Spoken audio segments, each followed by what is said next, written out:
नमस्ते मेरे छोटे शूरवीरों। रामायण की हमारी जादू यात्रा में आपका एक बार फिर से स्वागत है। पिछली कहानी में अयोध्या के महल में हंसी खुशी और नन्हे कदमों की आहट गूंज उठी थी, क्योंकि राजा दशरथ और उनकी 3 रानियां को एक नहीं, 2 नहीं बल्कि 4 राजकुमारों का आशीर्वाद मिला था। राम, भरत, लक्ष्मण और शत्रुघ्न। अयोध्या के हर कोने में उत्सव था, संगीत, मिठाई और हर चेहरे पे बस मुस्कान। लेकिन बच्चों, आज की कहानी अयोध्या की नहीं है। आज हम आपको ले जा रहे हैं एक नए राज्य में, जहाँ हरियाली है, खिले हुए फूल हैं और मन को सुकून देने वाली शांति है। आज की कहानी है मिथिला नगरी की और एक बहुत ही सुंदर और खास लड़की के जन्म की।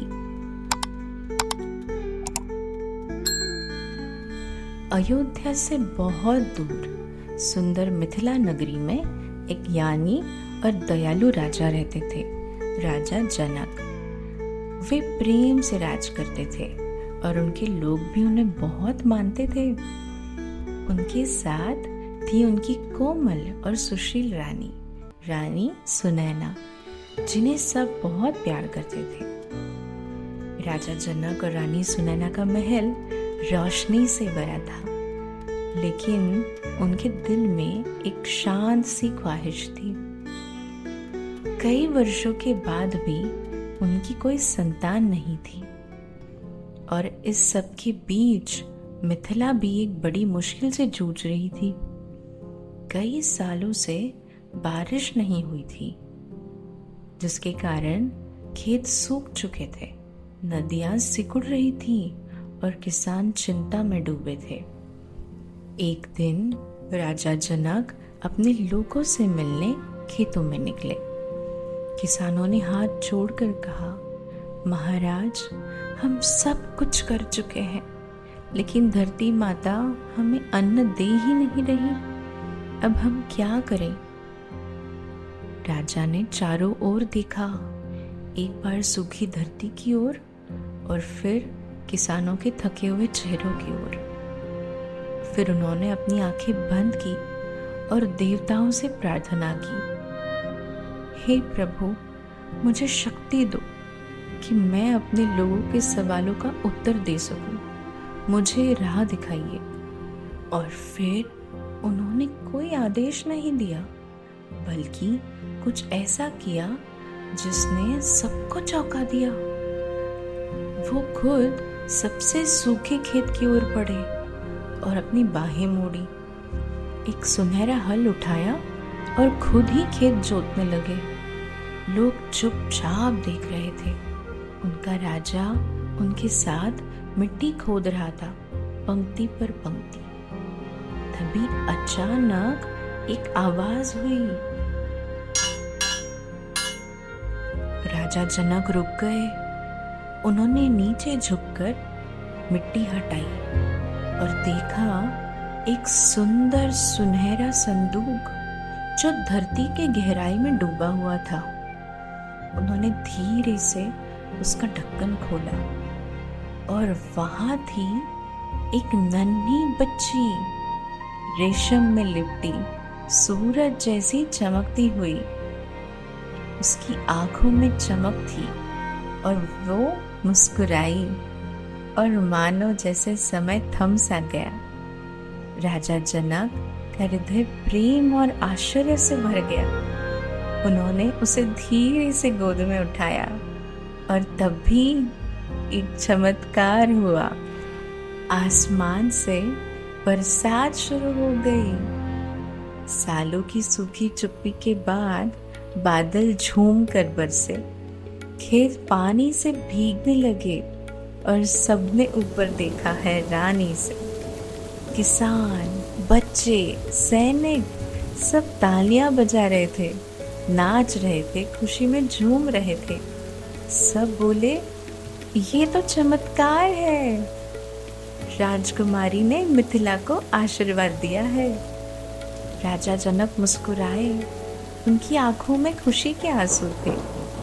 बारिश की बूंदें उस बच्ची के गालों पर धीरे से गिरी और तभी राजा को समझ में आ गया, ये कोई साधारण कन्या नहीं है, ये स्वर्ग की देन है और भूमि के लिए वरदान है।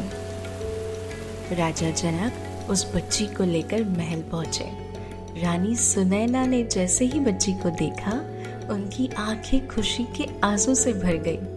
उन्होंने उसे तुरंत गले लगा लिया, माथे पर प्यार किया और दोनों ने मिलकर उसका नाम रखा सीता, क्योंकि वह मिली थी सीध यानी धरती से। और उस दिन से सीता बनी मिथिला की लाडली राजकुमारी। सीता कमल के फूल की तरह बड़ी हो रही थी, कोमल, साहसी, बुद्धिमान और प्रेम से भरपूर। वो चिड़ियों की आवाज सुनती, बगीचों में हिरण के साथ खेलती और हमेशा मिथिला की जनता की मदद करती। वो सिर्फ बाहर से ही सुंदर नहीं थी, उसका दिल भी सोने जैसा था। सीता को एक बहन और सखी देने के लिए राजा जनक और रानी सुनैना ने प्यार से एक और बच्ची को गोद लिया। उसका नाम था उर्मिला। और थोड़े ही समय बाद उनकी दोनों चचेरी बहनें मांडवी और श्रुतकीर्ति भी उनके साथ रहने आ गई। चारों लड़कियां एक साथ पली बड़ी, हंसते हुए, खेलते हुए, एक दूसरे के साथ देते हुए। मिथिला नगरी गूंज उठी हंसी, पक्षियों के गीत और सूरज की रोशनी से। उधर अयोध्या में भी राम, भरत, लक्ष्मण और शत्रुघ्न बड़े हो रहे थे। राजा दशरथ और रानियां उन सब की बहुत देखभाल कर रहे थे। वो बहुत जिज्ञासु, चंचल और हंसमुख थे। राम सबसे बड़ा, शांत और सोचने वाला था। भरत दयालु और मदद को हमेशा तैयार। लक्ष्मण साहसी और थोड़ा सा गुस्से वाला, जो हमेशा राम के साथ रहता जैसे उसकी छाया। और सबसे छोटे शत्रुघ्न, हंसमुख और शरारती। वे सब एक साथ खेलते, पढ़ते और एक दूसरे से बहुत प्रेम करते। लेकिन समय बीतता गया और राजा दशरथ को समझ आया, अब समय आ चुका है बच्चों को महल के आराम से निकालकर गुरुकुल की सच्ची शिक्षा दिलाने का, जहां वे सिर्फ किताबें और गणित ही नहीं बल्कि धनुर्विद्या, ध्यान, घुड़सवारी और एक महान राजा कैसे बनते हैं, ये सब कुछ सीखेंगे।